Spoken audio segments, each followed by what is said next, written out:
Jumpa lagi sobat, melanjutkan kisah Jejak di Balik Kabut karya S.H. Mintarja untuk Anda semuanya. Selamat menikmati, salam sejahtera dan bahagia untuk Anda sekeluarga. Salam budaya. Pada episode sebelumnya dikisahkan, pagi itu Ki Pananggungan telah berpamitan kepada Rebak Rembulung dan Pupus Rembulung untuk kembali ke Kembang Arum setelah ia berpesan tentang Kemuning. Bagaimana kisah selanjutnya? Simak bersama-sama.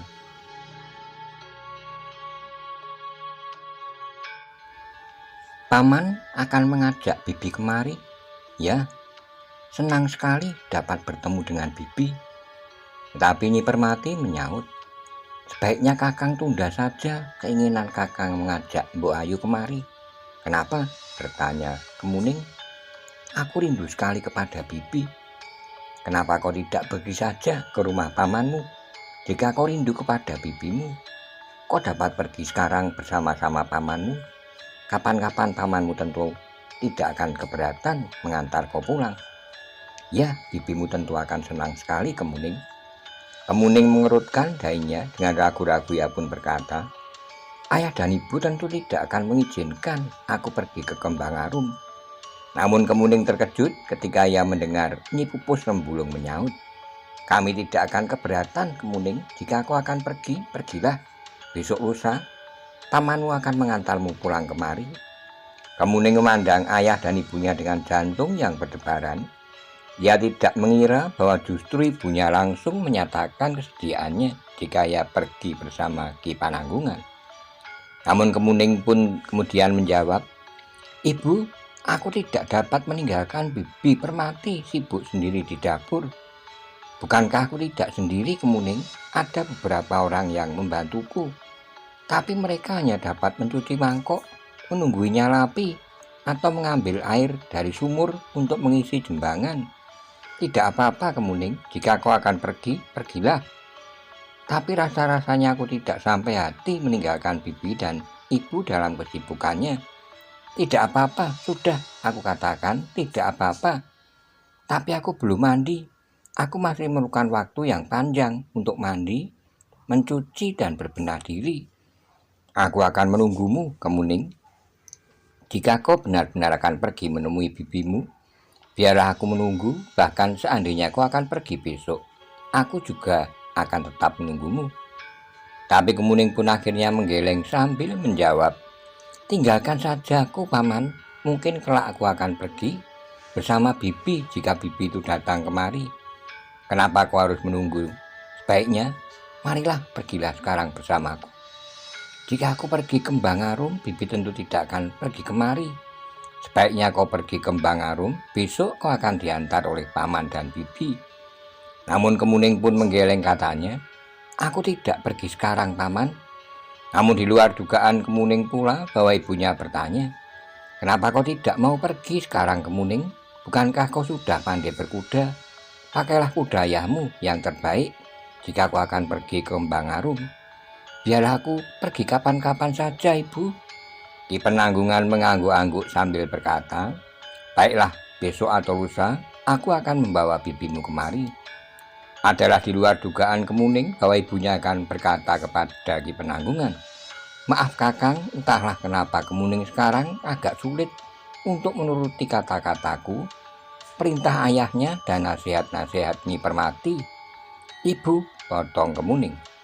Ki Pananggungan melangkah mendekati Kemuning sambil menepuk bahunya. Ia pun berkata, aku memang melihat perubahan pada dirimu, Nduk. Nah, masih banyak waktu untuk menilai diri sendiri. Ayah, ibu, dan Nyi Permati merupakan tempat bertanya dan bahkan tempat kau bercermin. Jika kau melihat rias di wajahmu kurang mapan, jangan kau salahkan cerminnya. Benahi rias di wajahmu agar kau tetap cantik. Wajah Kemuning menjadi muram, ada kegelisahan memancar di sorot matanya yang menjadi basah. Sudahlah Kemuning, aku akan segera kembali bersama bibimu. Bibimu sudah sangat rindu kepadamu. Kemuning tidak menjawab, tapi air matanya mulai menitik. Ki Repak Rembulung dan Nyi Pupus Rembulung melihat Kemuning menangis, tapi mereka seakan-akan tidak menghiraukannya. Perhatian mereka dengan sengaja ditujukan sepenuhnya pada Ki Penanggungan, yang kemudian menuntun kudanya ke regol halaman. Dalam pada itu diserambi ganduk, Ki Gede Lenglengan dan kelima orang anak asuhnya memperhatikan kepergian Ki Penanggungan dengan penuh perhatian. Anak muda yang akrab dengan Kemuning pun bertanya kepada Ki Gede Lenglengan, apakah Ki Gede tidak ingin mengucapkan selamat jalan kepada orang itu? Aku tidak ingin ia selamat di perjalanan, jawab Ki Gede Lenglengan. 3 orang kita sudah mendahului perjalanan orang itu. Ia tidak akan pernah sampai Kembang Arum. Ia tidak akan pernah kembali lagi kemari. Ki Gede akan menyingkirkannya. Ya, orang itu mengetahui terlalu banyak tentang keberadaan kita di sini. Apa kata Ki Repak Rembulung dan Nyi Repak Rembulung jika mereka mengetahuinya? Mereka tidak akan pernah mengetahuinya. Apa yang telah terjadi dengan saudara tuanya itu. Mungkin mereka menunggu sepekan, 2 pekan, bahkan mungkin sebulan, tetapi mereka akan segera melupakannya. Anak muda itu mengangguk-angguk. Dalam pada itu Ki Penanggungan pun telah meninggalkan regol halaman rumah Repak Rembulung. Repak Rembulung, Pupus Rembulung, Nyi Permati dan Kemuning berdiri termangu-mangu. Namun demikian Ki Penanggungan itu melarikan kudanya, kemudian pun segera berlari melintasi halaman. Kemuning, panggil Nyi Pupus Rembulung. Tapi Kemuning tidak berhenti, ia langsung naik ke pendopo dan masuk ke ruang dalam. Bahkan Kemuning berlari-lari kecil masuk ke dalam biliknya dan menjatuhkan diri di pembaringan. Nyi Pupus Rembulung dan Nyi Permati segera menyusulnya. Sambil duduk di bibir pembaringannya, Pupus Rembulung mengelus rambut gadis itu sambil berkata lembut, Kemuning, kenapa kau menangis? Kemuning pun terisak. Nyi Permati yang berjongkok di sisi pembaringan pun bertanya, jangan menangis Kemuning, tapi sebaiknya kau justru merenungkan sikap dan kata-kata kami. Orang tua-tua ini, termasuk pamanmu Penanggungan, kami termasuk pamanmu, sangat mencintaimu. Karena itu jangan menjadi salah paham atas kata-kata kami. Kemuning tidak menjawab, tapi ia semakin terisak. Kemuning, kami, maksudku ayah, ibu, bibi Permati dan pamanmu Penanggungan, ingin melihat kau tumbuh dan berkembang menjadi seorang gadis yang mempunyai masa depan yang baik, lebih baik dari ayah, ibu, bibi dan keluarga paman Penanggungan. Ayah, ibu dan semuanya sekarang sudah tidak mencintai Kemuning lagi. Apakah salahku ibu? Apakah salahku bibi? Kenapa ayah, ibu dan bibi menganggap bahwa aku sudah berubah? Tetapi Nyi Pupus Rembulung dan Nyi Permati memang sudah berniat untuk memberi peringatan kepada Kemuning. Karena itu maka Pupus Rembulung pun berkata, Kemuning, kau dengar pesan pamanmu Penanggungan itu, Nduk. Jadikanlah ibu dan bibi sebagai tempat untuk bercermin. Ibu dan bibi Permati tidak akan menjerumuskanmu ke dalam satu keadaan yang buram. Karena kami mencintaimu, Kemuning. Kalau ibu dan bibi menunjukkan kesalahanmu, menegurmu dan mencelamu, karena kami terlalu ingin kau menjadi seorang gadis yang manis, seperti kata pamanmu, agar kau tetap cantik. Kemuning semakin terisak. Di sela-sela isaknya Kemuning bertanya, apakah salahku ibu? Kau tidak bersalah Kemuning. Memang mungkin sikapmu ada yang kurang sesuai menurut pendapat ibu dan bibi. Tapi itu dapat dibicarakan kemudian. Pada saat-saat hatimu bening, kita akan dapat melihat apa yang telah terjadi selama ini. Bahkan mungkin yang terjadi itu adalah sekedar akibat dari kesalahan ayah dan ibu. Kemuning mengusap matanya, tapi air matanya masih saja meleleh di pipinya, membasahi bantalnya. Namun ibunya pun kemudian berkata, jangan menangis Kemuning, biarlah aku dan bibimu pergi ke dapur. Kemuning mengangguk kecil. Nyi Pupus Rembulung dan Nyi Permati pun kemudian meninggalkan Kemuning di pembaringannya. Sudah waktunya untuk memberikan peringatan kepada gadis itu, berkata Nyi Pupus Rembulung. Aku merasa cemas melihat perkembangan hubungannya dengan anak-anak muda itu. Lebih-lebih dengan anak muda yang bernama Raden Laksito. Menurut Ki Gede Lenglengan, ia anak seorang tumenggung. Nyi Pupus Rembulung mengangguk-angguk, katanya, ya, kita memang harus lebih berhati-hati, apalagi mengingat sikap Ki Gede Lenglengan yang semakin lama menjadi semakin gila. Aku tidak senang kepada orang itu. Ia terlalu kasar dan bahkan liar. Aku jadi teringat kepada Bau Langlang. Bedanya Ki Gede Lenglengan tidak tertarik pada perempuan bagaimana Bau Langlang. Tapi orang ini jauh lebih berbahaya dari Bau Langlang, karena orang ini berilmu tinggi. Nyi Permati mengangguk-angguk, katanya, ya, orang ini memang lebih berbahaya. Sementara itu Kemuning masih berada dalam biliknya. Namun kemudian Kemuning pun bangkit. Diusapnya air matanya dan dibenahinya pakaiannya. Sejenak kemudian Kemuning pun sudah menghambur keluar dari biliknya, pergi ke gandok menemui anak muda yang disebutnya anak Temenggung itu. Kok kenapa, Kemuning? Bertanya anak muda itu. Matamu lebam, kau baru saja menangis. Kemuning mengangguk. Kenapa? Ayah, ibu, bibi dan semua orang marah kepadaku. Kenapa? Aku tidak mau diajak paman. Anak muda itu mengangguk-angguk, namun tiba-tiba saja ia bertanya, kenapa? Apa maksudmu? Kenapa aku tidak mau? Atau kenapa mereka marah kepadaku? Hanya karena aku tidak mau. Anak muda itu termangu-mangu sejenak, namun kemudian ia pun menjawab, kenapa kau tidak mau? Kenapa aku tidak mau? Kau masih bertanya? Anak muda itu mengerutkan dahinya, namun kemudian ia pun bertanya, maksudku, kenapa orang tuamu marah kepadamu jika kau memang tidak ingin ikut bersama pamanmu? Kemuning memandang anak muda itu dengan tajamnya, namun kemudian Kemuning menundukkan kepalanya sambil berdesis. Aku tahu, tapi mungkin karena paman tersinggung oleh sikap kalian. Paman adalah seorang yang masih sangat berpegangan kepada tatanan pergaulan. Karena itu, paman, ayah dan ibu merasa khawatir bahwa pada suatu saat aku pun akan bertingkah laku seperti kalian. Anak muda itu mengerutkan dahinya, namun kemudian ia pun tertawa sambil berkata, jangan hiraukan pamanmu itu, biarlah ia hidup dalam dunianya, kau akan mendapatkan duniamu sendiri. Tapi ayah dan ibu juga marah kepadaku. Apakah untuk selama-lamanya kau akan bersama ayah dan ibumu yang menjadi semakin tua itu? Maksudmu, pada suatu hari kau akan meninggalkan ayah dan ibumu. Kau akan hidup dalam satu keluarga yang lain, keluargamu sendiri.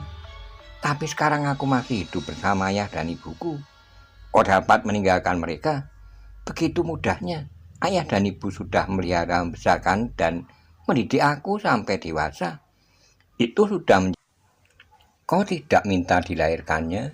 Karena itu, maka kau berhak untuk mendapat apa yang seharusnya menjadi tanggung jawab orang tua tanpa merasa berutang budi kepadanya. Itu adalah hakmu, hak seorang anak. Kau hanya berbicara tentang hak, seharusnya kau juga berbicara tentang kewajiban. Kewajibanmu adalah bertanggung jawab terhadap anak-anakmu kelak. Kemuning mengerutkan dahinya. Untuk beberapa saat lamanya ia terdiam merenungi kata-kata anak muda itu. Bahkan sebuah pertanyaan telah menyelinap di hatinya. Apakah benar aku tidak mempunyai kewajiban untuk menyatakan terima kasih kepada orang tuaku? Karena apa yang mereka lakukan sudah menjadi kewajibannya. Kemuning menjadi sangat gelisah. Orang tuanya mengajarinya untuk patuh kepada orang tua, untuk menghormatinya, karena orang tua adalah lantaran kehadirannya. Bahkan orang tua kadang-kadang rela berbuat apa saja bagi anak-anaknya, mengorbankan apa yang ia punya. Kemuning masih duduk termangu-mangu, kepalanya mulai terasa pening. Rasa-rasanya Kemuning sedang duduk di atas sebuah pusaran yang berputar semakin lama semakin cepat. Kemuning pun tiba-tiba memegangi kepalanya dengan kedua tangannya, terdengar ia berdesah. Kemuning, anak muda itu terkejut. Kok kenapa? Kepalaku, desis Kemuning. Kenapa dengan kepalamu? Pening sekali. Anak muda itu pun kemudian duduk di sisi Kemuning, dipeganginya bau Kemuning yang mulai goyah. Berbaringlah Kemuning, berbaringlah, berkata anak muda itu. Kemuning yang sedang pening tidak menolak, ia pun kemudian diangkat oleh anak muda itu dan dibaringkannya di pembaringannya. Kemuning yang sedang pening memejamkan matanya. Sejenak keduanya diam matung. Kemuning masih saja berbaring, sementara anak muda itu duduk di sebelahnya sambil mengelus kening gadis itu. Namun tiba-tiba saja terdengar bisik telinga Kemuning. "Kemuning, aku akan bawamu keluar dari rumah orang tuamu." Kemuning tidak menjawab. Terasa desah nafas anak muda itu mengusap lehernya. Kemuning bagaikan terpukau di pembaringan. Ia sama sekali tidak bergerak ketika anak muda itu berbaring di sisinya sambil memijit kepalanya yang sedang pening. Kemuning terlelap sejenak. Ia tidak tahu lagi apa yang harus diperbuat. Namun tiba-tiba saja Kemuning tersadar. Dari kejauhan ia mendengar suara ayahnya memanggil, "Kemuning, Kemuning." Kemuning dengan serta-merta melompat dari pembaringan. Sejenak ia membenahi pakaiannya yang kusut. Kemudian Kemuning berlari menghambur keluar dari bilik di gandok rumahnya itu. Ketika sampai di pintu butulan yang menghadap kelongkangan, Kemuning melihat ayahnya berdiri di pintu. Kedua tangannya berpegangan pada uger-uger pintu sebelah menyebelah. "Kau dari mana saja, Kemuning?" "Dari gandok, ayah. Ketika ibu dan bibimu pergi ke dapur, kau berada dalam bilikmu. Tapi ketika aku pergi ke bilikmu, kau tidak ada." "Aku berbicara dengan anak muda itu, ayah." "Berbicara apa saja?" "Aku menyesali sikap mereka, kekasaran mereka. Aku kira paman tergesa-gesa pulang karena paman tidak senang dengan sikap anak-anak muda yang tidak lagi berpegang pada unggah-ungguh itu. Aku berterima kasih kepadamu bahwa kau berusaha memperingatkan mereka agar mereka tetap berpijak pada unggah-ungguh. Tapi apakah kau merasa perlu untuk berada di bilik mereka di gandok? Kenapa mereka tidak kau panggil saja ke Peringgitan atau di Serambi?" Pertanyaan ayahnya itu mengejutkannya. Bahkan pertanyaan itu serasa menjadi semakin tajam menusuk jantungnya. "Kenapa?" Kemuning teringat sekilas apa yang dilakukan oleh anak muda yang disebut sebagai anak seorang temenggung itu terhadapnya. "Untunglah ayah segera memanggil aku sehingga tidak terjadi sesuatu yang akan dapat mencoreng arang di kening," berkata Kemuning dalam hatinya. Namun Kemuning harus bertahan agar air matanya tidak meleleh di pipinya. "Kemuning," berkata ayahnya, "kau jangan masuk lagi ke gandok itu. Kau tahu bahwa anak-anak muda itu sudah tidak lagi mengenal unggah-ungguh. Karena Ki Gede Lenglengan memang mengajarkannya seperti itu.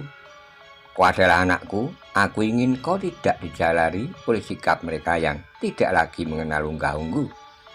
Kemuning hanya mengangguk-angguk saja. "Nah, lebih baik kau tetap berada di bilikmu. Beristirahatlah. Mungkin kau merasa letih karena sehari-hari kau harus membantu ibu dan bibimu di dapur. Bahkan karena itu kau terpaksa tidak dapat pergi bersama pamanmu. Kau korbankan kesenanganmu untuk membantu ibu dan bibimu." Kata-kata ayahnya itu terasa menggores jantungnya seperti tajamnya welat pring wulung. Sindiran itu terasa pedih. Kemuning tidak dapat lagi menahan gejolak perasaannya. Ia pun segera berlari ke dalam biliknya dan menjatuhkan dirinya lagi di pembaringan. Kemuning pun menangis lagi. Tapi ayahnya tidak menyusulnya ke biliknya. Dalam pada itu Ki Penanggungan yang meninggalkan rumah Ki Repak Rembulung dan Nyi Pupu Sembulung telah menjadi semakin jauh.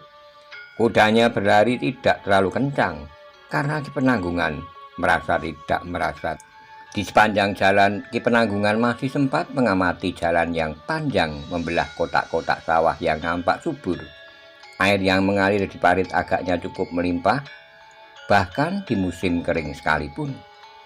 Ketika ia menelusuri jalan menurun di kaki Gunung Merapi itu, terasa semilirnya angin mengusap wajahnya yang mulai berkeringat. Di sebelah menyebelah jalan, sawah yang terkotak-kotak itu nampak tersusun rapi. Air yang tergenang melimpah dari kotak yang satu ke kotak lainnya yang lebih rendah. Ki Penanggungan menarik napas dalam-dalam. Ketika Ki Penanggungan sampai di sebuah padang rumput yang luas, beberapa orang anak dan remaja sedang sibuk bermain bingkat. Mereka adalah para gembala yang melepas kambing mereka di hijaunya padang rumput yang terhampar luas. Ki Penanggungan justru memperlambat derap kaki kudanya. Ia teringat pada masa kanak-kanaknya. Ki Penanggungan juga sering mengembalakan kambing bersama kawan-kawannya. Ia juga pandai bermain bingkat bahkan dengan anak-anak sebayanya. Ki Penanggungan termasuk anak yang terbaik dalam bermain bingkat.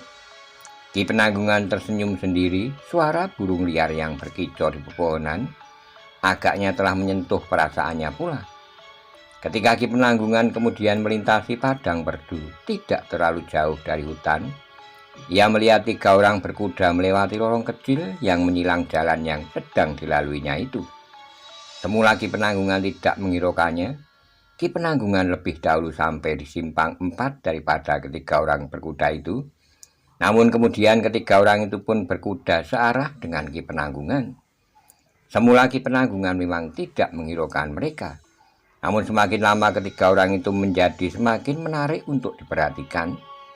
Jika Ki Penanggungan mempercepat perjalanannya, ketiga orang itu pun telah mempercepat pula. Tapi jika Ki Penanggungan menjadi lambat, ketiganya juga memperlambat perjalanan mereka. Karena itu, maka Ki Penanggungan kemudian menyadari bahwa ketiga orang itu telah mengikutinya. Agaknya mereka menunggu perjalananku sampai di pinggir hutan itu. Tiba-tiba si Jajah Ki Penanggungan melecut kudanya dengan semeti pendek, sehingga kudanya berlari kencang sekali. Loncatan kuda Ki Penanggungan itu telah mengejutkan ketiga orang yang mengikutinya. Karena itu tanpa berpikir lagi, ketiganya pun telah melecut kuda mereka juga, sehingga ketiganya kemudian seakan-akan sedang berpacu. Ki Penanggungan pun kemudian yakin bahwa ketiga orang itu sedang berusaha menyusulnya. Sebenarnya lah Ki Penanggungan tidak ingin melarikan diri dari ketiga orang itu, tapi Ki Penanggungan hanya ingin meyakinkan bahwa mereka bertiga itu sedang mengikutinya. Dalam pada itu Ki Penanggungan yang meyakini bahwa ketiga orang itu memang mengikutinya, justru ingin segera mengetahui apakah maksud mereka dan siapakah mereka. Karena itu, maka Ki Penanggungan pun telah memperlambat kudanya, bahkan Ki Penanggungan telah berbelok memasuki jalan kecil yang justru menuju ke hutan. Ternyata ketiga orang itu pun telah berbelok pula mengikuti jalan kecil yang dilalui Ki Penanggungan. Ki Penanggungan kemudian telah maju kudanya, seakan-akan dengan sengaja ingin melepaskan diri. Namun ketiga orang itu telah memburunya. Mereka pun melarikan kuda mereka mengejar Ki Penanggungan. Semakin lama menjadi semakin dekat. Akhirnya Ki Penanggungan pun berhenti. Dengan segera ia melompat turun dari kudanya dan mengikat kudanya pada sebatang pohon di pinggir jalan. Dengan serta-merta ketiga orang itu pun telah menarik kendali kudanya pula, sehingga kuda mereka yang terkejut berdiri pada kedua kaki belakangnya sambil meringkik. Baru kemudian ketiga orang penunggangnya berlompatan turun dan mengikat kuda mereka pula pada pohon perdu di pinggir jalan. Seorang di antara mereka melangkah mendekati Ki Penanggungan sambil berkata, "Apa maumu sebenarnya Kisanak? Kau membuat kuda-kuda kami terkejut. Untunglah bahwa kami memiliki kemampuan menunggang kuda melampaui kemampuanmu, sehingga kami tidak terlempar jatuh dari kuda-kuda kami." Sebelum Ki Penanggungan menjawab, seorang yang lain berkata dengan garangnya, "Atau kau sengaja mencegat perjalanan kami? Apa maksudmu, Kau akan menyamun kami bertiga?" Yang seorang lagi menyaut, "Itu pikiran gila jika kau benar ingin menyamun kami, kecuali jika kau ingin membunuh diri." Tapi Ki Penanggungan justru tertawa, katanya, "Sudahlah, kita tidak usah berpura-pura. Aku tahu bahwa kalian mengikuti perjalananku dan bahkan kemudian berusaha menyusulku. Kalian pun tahu bahwa aku sengaja menunggumu di sini. Buat apa kita berbicara berputar-putar? Jika kalian ingin menyamun aku, maka kita bertemu di arena yang biasa kita jelajahi. Aku juga seorang penyamun, tetapi aku adalah penyamun tunggal, karena aku percaya akan kemampuanku. Tapi jika aku berhasil, maka hasil itu adalah milikku seorang diri. Aku tidak perlu membagi sebagaimana kalian lakukan." Ketiga orang itu termangu-mangu sejenak, namun yang tertua di antara mereka berkata, "Aku memang akan menyamunmu Kisanak, tapi yang aku ingin adalah nyawamu. Kau akan membunuhku? Apa salahku? Kita belum pernah bertemu, kita tidak mempunyai persoalan apapun." "Ada," jawab orang itu. "Kau akan mempersempit lingkungan perburuanku. kau sekarang berada di wilayahku. Siapapun yang berani mengganggu wilayah kerja kami akan... Siapa yang telah memberikan wewenang kepadamu untuk berkuasa di daerah ini? Kami sendiri. Apa yang kami mau itu adalah wewenang. Siapa yang menentang wewenang kami akan kami singkirkan. Bukan hanya berani menentang, bahkan yang berani menyentuh pun akan kami binasakan pula. Kisana, berkata Ki Penanggungan, jangan menjadi tamak. Marilah kita melakukannya menurut kesempatan yang kita dapatkan di mana saja. Bukankah cakrawala itu pun bukan batas langit? Persetan, karena kau merasa dirimu lemah di hadapan kami, maka kau berkata seperti itu. Tapi jika merasa kuat, maka kau pun akan berbuat sebagaimana yang kami lakukan. Terserahlah kepada kalian. Tapi aku sudah meringatkan, jika kalian ingin membunuhku, maka aku pun ingin membunuh kalian bertiga. Persetan, bersiaplah untuk mati. Ki Penanggungan pun segera mempersiapkan diri. Ketiga orang itu mulai berpencar. Namun Ki Penanggungan sudah menduga bahwa ketiga orang itu adalah pengikut Ki Gede Lenglengan. Ki Gede Lenglengan ingin agar keberadaannya di rumah Repak Rembulung tidak diketahui oleh siapapun juga, berkata Ki Penanggungan dalam hatinya. Karena itu maka ia telah mengirimkan orangnya untuk membunuhku. Dalam pada itu, ketiga orang itu pun telah mengepung Ki Penanggungan dari 3 arah. Seorang yang tertua di antara mereka pun berkata, sebaiknya kau tidak usah melawan, tidak ada gunanya. Apakah jika aku tidak melawan, aku diperbolehkan pergi? Orang itu tertawa, katanya, terlambat, apapun yang kau lakukan, kau akan mati. Tapi jalan kematianmu lah yang berbeda. Jika kau membiarkan kami memancung kepalamu, maka kau akan mati dengan cepat. Tapi jika kau melawan, maka aku akan memperlihatkan kepadamu cara yang barangkali belum pernah kau kenal.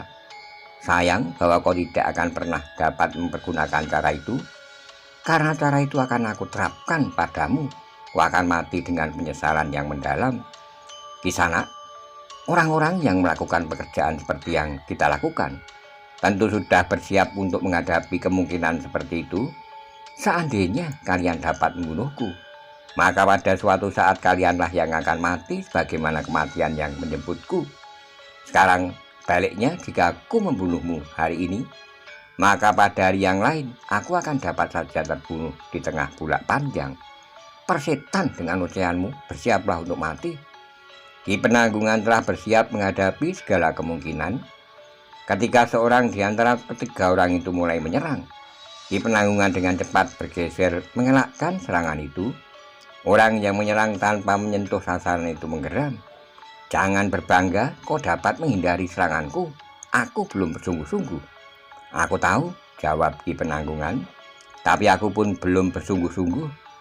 Demikianlah maka sejenak kemudian mereka telah berlibat dalam pertempuran yang semakin cepat.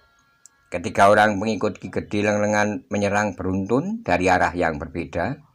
Namun Ki Penanggungan pun mampu bergerak cepat mengatasi kecepatan gerak ketiga orang lawannya. Orang tua yang tidak tahu diri, geram seorang di antara ketiga orang lawan Ki Penanggungan. Meskipun kau berlompatan seperti burung sikatan, tapi kau tidak akan dapat lepas dari tangan kami. Kau sudah tua, dukung wadakmu tidak lagi dapat bertahan lama. Napasmu akan segera putus di kerongkongan. Ki Penanggungan melompat mengambil jarak dari lawan-lawannya.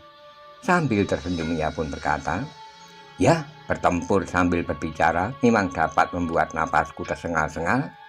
Karena itu jangan mengalahkan aku dengan bicaramu, tapi marilah kita beradu ilmu. Siapakah yang pantas digelari alap-alap bulak dowo? Siapakah alap bulak dowo? Bertanya salah seorang lawan Ki Penanggungan yang lain. Akulah alap-alap bulak dowo. Jika kalian benar-benar mampu membunuhku, maka kalian dapat menyamun gelar itu. Persetan dengan gelar itu. Aku tidak membutuhkan gelar. Aku hanya ingin membunuhmu. Ki Penanggungan tertawa, katanya, ambil nyawaku jika kalian mampu, atau aku yang akan mengambil nyawa kalian bertiga. Ki Penanggungan hampir saja tidak dapat menyelesaikan kalimatnya. Seorang di antara ketiga lawannya tiba-tiba saja menerkamnya dengan kedua tangannya terjulur lurus. Sementara jari-jarinya mengembang. Ki Penanggungan terkejut. Ia melihat kuku jari tangan orang itu berkilat-kilat Tentu bukan jari-jarinya sendiri, berkata Ki Penanggungan dalam hatinya. Kuku-kuku baja itu akan sangat berbahaya jika menyentuh kulit. Karena itu maka Ki Penanggungan harus sangat berhati-hati. Ia tidak dapat begitu saja menangkis serangan-serangan orang itu, karena kuku-kuku baja akan dapat mengoyak kulitnya. Dengan tangkasnya Ki Penanggungan melompat mengelakkan terkaman itu. Sambil melompat, Ki Penanggungan sempat berkata, "Kuku-kuku macanmu membuat aku berdebar-debar. Aku akan mencapik-capik tubuhmu," geram orang yang memakai kuku baja itu. Namun Ki Penanggungan bertempur dengan cepat. Kuku-kuku baja itu tidak sempat menyentuh tubuhnya. Sekali-sekali Ki Penanggungan melenting tinggi, kemudian menukik menyambar lawan-lawannya dengan cepat. Ketika orang lawannya mulai menjadi gelisah, ternyata orang tua itu masih mampu bertempur dengan tangkasnya. Ia masih mampu bergerak dengan kecepatan yang tinggi. Bahkan jika sekali-kali terjadi benturan, maka tenaganya pun terasa demikian kuatnya. Ki Penanggungan tidak segera mengalami kesulitan, meskipun ia harus bertempur melawan 3 orang lawan. Ia dapat menyusup di antara ketiganya.